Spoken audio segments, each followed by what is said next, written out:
Sasa miongoni mwa silaha muhimu sana kwenye kikosi cha Simba na imekuwa ikiwasaidia kwa muda mrefu sana. Hata kwenye kipindi ambacho tunazungumza Simba ipo katika ubora mkubwa, bado still hamasa ilikuwepo. Kwa hiyo hamasa sio jambo geni kwenye kikosi cha Simba. Kwa hiyo hiki ambacho anakifanya ni sehemu ya muendelezo wa kile ambacho mara zote huwa anakifanya. Tofauti ni kwamba kwenye wakati hizo wanaonekana kama kuna namna ambavyo hawako vizuri. Yes, kwa hiyo watu wanaweza kutafsiri tofauti, lakini kwa mimi nadhani hamasa ni sehemu ya maisha ya vilabu vingi vya Tanzania. Ni sehemu ya maisha ya Simba pia. Tumeshashuhudia msimu uliomalizika hamasa zilikuwepo, msimu wa nyuma tena hamasa zilikuwepo, msimu wa nyuma tena hamasa zilikuwepo. Kama na hizi hamasa hazikuanza leo wala jana, ni mfumo endelevu ambao huko kwenye kikosi cha Simba. Yes.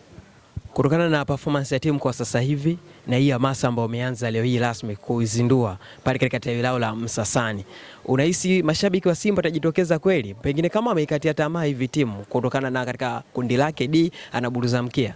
Kama msemaji mwenyewe alishazungumza kwamba ukiwa na roho nyepesi usije uwanjani. Yes, kwa hiyo wale wote ambao hawana roho nyepesi watakuwepo uwanjani, wale ambao wenye roho nyepesi sio sehemu yao. Kwa hiyo kama msemaji mwenyewe ameshazungumza hiyo kwa sababu hanajua hali ya timu ambayo ilivyo.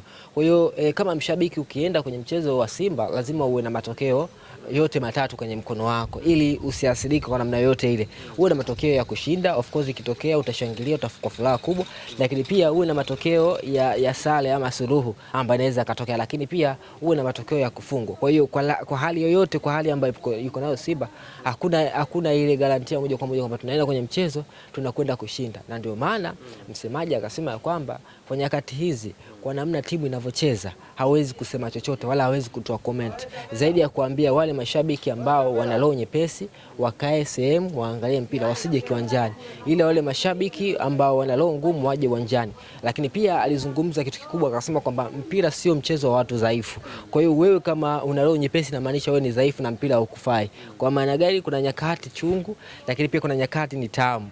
Kwa hiyo kipindi ambacho unafurahia utamu, kumbuka kwa siku utafurahia uchungu pia. Kwa hiyo uchungu ni sehemu ya maisha ya mpira. So semaji alikuwa anatambua, ndio maana akatoa onyo mapema kwamba kama roho yako ni nyepesi basi tulia nyumbani, angalia mpira kwenye banda. Yeah. Nafasi ya Simba ipo katika kufuzu kuelekea hatua inayofuata? Nafasi ya Simba mimi binafsi sioni, sijui kwako wewe ndugu yangu, lakini kwangu mimi binafsi sioni nafasi ya Simba, lakini naona Simba wakienda kupambana kuhakikisha wanajaribu kuweka japo heshima ambayo walikuwa nayo. Lakini tukianza kusema hapa, tukaanza kuchambua kwamba Simba na nafasi, tutakuwa tunadanganya watazamaji wetu. Lakini kikubwa naweza kusema kwamba Simba nafasi yake ni ngumu, lakini pia ana fursa ya kupambana. Hata kama akitoka katika kundi, hataki kutoka akiwa kinyonge, lazima atoke akiwa na alama kadhaa kwenye bindo lake, inaonekana kwamba ameshindwa kwa alama 2, ameshindwa kwa alama 1. Sisi tumeelewana. Lakini kitendo kwamba michezo mitatu tayari kashapoteza, aenda akapoteza mchezo wa 4, akapoteza mchezo wa 5, akapoteza mchezo wa 6, itakuwa hiyo sio Simba ambayo watu wengi wanaitambua na sio daraja la Simba. Yes, Simba imeanguka lakini hapaswi kuanguka kufikia kiwango hiko ya. Wanasema katika nyakati za furaha timu inakuwa ya viongozi wote pamoja na wasemaji Ahmed Ally, lakini timu kifanya vibaya anasusiwa Ahmed Ally. Sasa hivi tumuoni mwenyekiti wa klabu ya Simba Murtaza Mangungu, Alcletus Magodi na viongozi wengine wakizungumza katika nyakati ngumu. Tuseme kwamba jumba bovu anaangushwa Ahmed.